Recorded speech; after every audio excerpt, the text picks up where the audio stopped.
এই কনকনে শীতে যদি একটু ভাজাভুজি না হয় তাহলে কি চলে? ১০০-র মধ্যে 99% লোক কিন্তু এই ভাজাভুজি খেতে খুব ভালোবাসে। তাই আজকে বলতে পারেন ভাজা ভাজা একটা বালুশা তৈরি হচ্ছে। আর এই বালুশাটা তৈরি হবে ওপরটা ক্রিস্পি আর ভেতরটা একদম নরম তুলতুলে। আবার সবজিতেও থাকবে কিন্তু ভরপুর। বাচ্চা থেকে বড় সকলেই কিন্তু খেয়ে বলবে দারুণ হয়েছে। একবার অন্তত বাড়িতে বানিয়ে দেখার রিকোয়েস্ট রইল। যদি রেসিপি ভালো লাগে তাহলে একটা লাইক আর কমেন্ট করতে ভুলবেন না কিন্তু। যদি আপনি ইউটিউব থেকে দেখেন তাহলে সাবস্ক্রাইব করে নেবেন, যাতে সর্বপ্রথম আমি আপনার ভালোবাসা পেতে পারি। যদি আপনি ফেসবুক থেকে দেখেন তাহলে ফলো করে নেবেন, যাতে সর্বপ্রথম আমি আপনার কাছে পৌঁছাতে পারি। আজকে হবে সবজি বালুশা। আর এই সবজি বালুশাটা হবে ভাজা। আর এই ভাজা বালুশাটা খেতে ছোট থেকে বড় সকলেই পছন্দ করবে। প্রথমেই আমি ১ কাপ জলেতে ১ চামচ চিনি আর ১ চামচ ইস্ট ভিজিয়ে দিলাম। আমি ঠান্ডা জলেই ভিজিয়েছি, আপনারা চাইলে উষ্ণ গরম জল বা উষ্ণ গরম দুধ নিতে পারেন। আমি ১ কেজি ময়দার মধ্যে দিচ্ছি নুন আর দিচ্ছি সাদা তেল দিয়ে ইস্ট ভেজানো জলটা দিয়ে আমি মাখিয়ে নিলাম ময়দাটাকে একদম রুটি খাবার যেরকম ডো হয় ঠিক সেরকমভাবেই মেখে 30 মিনিটের জন্য ঢাকনা দিয়ে রেখে দিলাম।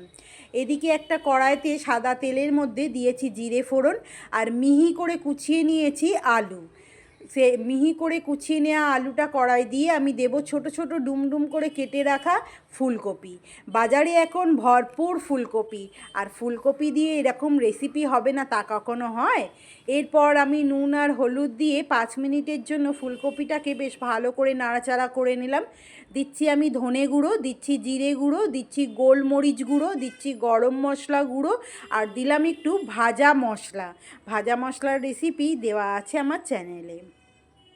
এরপর সেগুলোকে সব নাড়াচাড়া করে নেবার পর 5 মিনিট পর দেব সোয়া সস, দিচ্ছি আমি টমেটো সস, দিয়ে আমি দিয়ে দেব 1/2 কাপের মতো জল দিয়ে বেশ ভালো করে নাড়াচাড়া করে ঢাকনা দিয়ে সবজিগুলোকে খুব ভালো করে একটু সেদ্ধ করে নেব। বেশ ভালো করে কুকড হয়ে গেলেই জলটা শুকনো শুকনো করে নেব হাই ফ্লেমে। জলটা যখন শুকনো হয়ে যাবে নামাবার সময় দেব একটু চাট মশলা, দেব আমি ভরে ভরে ধনে পাতা, দিয়ে আমি ভালো করে নাড়াচাড়া করে পুরটাকে ঠান্ডা করতে রেখে দিলাম। যদি ধনেপাতা ভালো না লাগে তাহলে কাসুরি মেথিও দিতে পারেন, সেটাও বেশ ভালো লাগে। এরপর আমি আটাটাকে নিয়ে আমি এই আটাটাকে আবারও হাতে করে বেশ ভালো করে মথে নিচ্ছি। খুব সুন্দর করে ফুলে গেছিলো আটাটা। এরপর আমি হাতে করে মথে নিয়ে এরকমভাবে বড় বড় লেচি করে নিচ্ছি, যেমন আমরা রুটি খাই। সেই ডোটাকে আমরা বেশ পাতলা করে রুটির মতো বেলে নেব, একদম পাতলা করে রুটির মতো বেলে নিতে হবে। এরপর মাঝখানটা করে আমরা দিয়ে দেব সেই পুরটা অবশ্যই ঠান্ডা করে নিতে হবে। পুরটাকে দিয়ে আমি গোটা চারিদিকে লাগিয়ে দেব একটু জল, যাতে খুব ভালোভাবে আটকে যায় এই রুটিটা। তো আমি আটকে নিয়েছি, নিয়ে এবার কাঁটা চামচের সাহায্যে আমি একটু ডিজাইন করে নিচ্ছি। আপনারা চাইলে যে কোনো ডিজাইন করে নিতে পারেন, তবে আমি এইটা সহজ বলে আমি এটাই করে নিলাম।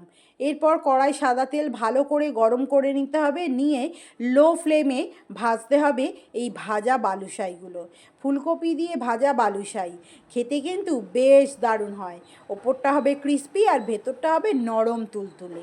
যতটা লো ফ্লেমে আপনি ভাজবেন ওপরটা দেখবেন এরকম ক্রিস্পি হবে, আর তেলটাও পুরো ড্রাই হয়ে যাবে। তেল কিন্তু এতটুকুও উঠবে না। বেশ সুন্দর হয় এই ভাজা বালুশাই। একবার অন্তত বাড়িতে ট্রাই করে দেখুন। অনুরোধ রইল একটা লাইক আর কমেন্ট করার জন্য। সবাই ভালো থাকবেন, আবারও দেখা হবে নতুন একটা রেসিপির সঙ্গে। টাটা।